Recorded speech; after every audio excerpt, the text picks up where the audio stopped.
Hello mga kakusina! Ako po ulit si Ate Angel ng Kusina ni Angel, and for today's video, tuturuan ko po ulit kayo ng another dessert recipe na baka hindi mo pa nagagawa or nasusubukan sa iyong kusina, kaya't panoorin mo ang buong video dahil madali lang po ito. Una, meron po tayo ditong 832 grams ng fruit cocktail.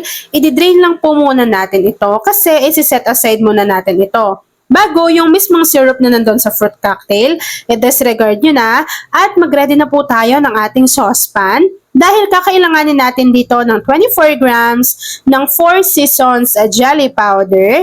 After natin yung mailagay dito sa ating kasirola, maglagay na rin po tayo dito ng 3 cups of water. Siguraduhin po natin na naka-off pa yung apoy sa ating kalan dahil gusto po natin na tunawin muna ng maigi yung ating jelly powder dito sa ating water.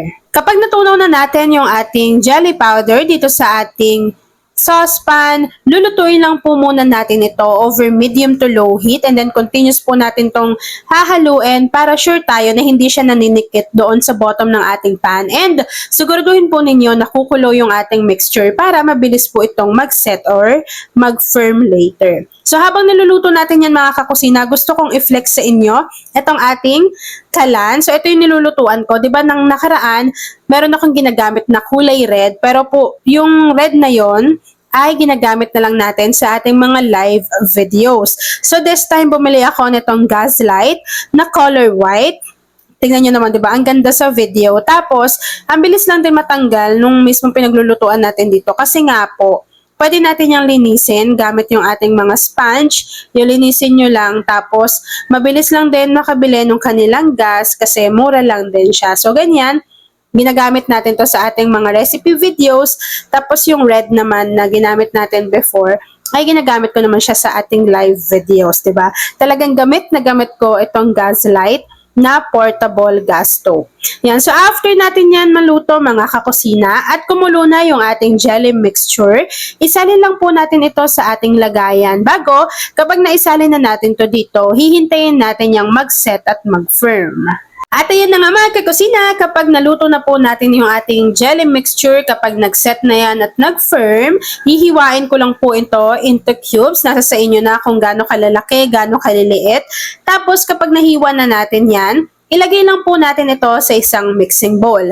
Kapag nailagay na natin to sa ating mixing bowl, pwede na nating ilagay or isunod yung ating na-drain kanina na fruit cocktail. After adding ng ating fruit cocktail, sinunod ko dito yung 1 can or 370 ml ng all-purpose cream. Bago, sinundan na rin po natin ito ng red nata de coco. Siyempre, i-drain ninyo yung syrup.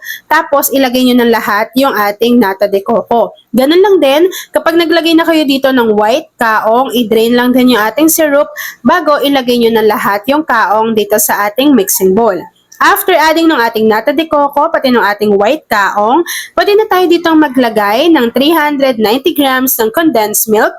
After adding ng condensed milk, maglagay lang din po tayo dito ng 1 can or 370 ml ng evaporated milk. After adding ng mga ingredients dito sa ating mixing bowl, haluin lang po natin ito ng maigi para mag-combine at hindi naman po mamuo yung condensed milk sa bottom ng ating mixing bowl. So, kapag nahalo na natin to mga kakusina, ilalagay lang po natin to sa ating chiller, wag po sa freezer. Sa chiller lang po natin to ilalagay ng mga 6 hanggang 8 oras para medyo kumapal yung consistency ng ating all-purpose cream. Pero, kung wala kayong ref, pwede naman po lagyan nyo na lang yan ng yelo, tapos pwede nyo na po yang i-enjoy.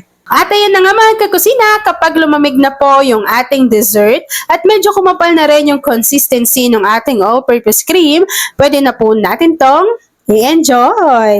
At ayan na mga kakusina, tapos na naman po ang ating easy dessert recipe na 4 Seasons Fruit Salad. Kung nagustuhan mo yung ating video, please like and share this video. At kung hindi ka pa nakakapag-subscribe sa aking YouTube channel na Kusina ni Angel, please click subscribe button, click mo na yung notification bell, click all para lagi kang updated sa bawat ina-upload kong mga videos.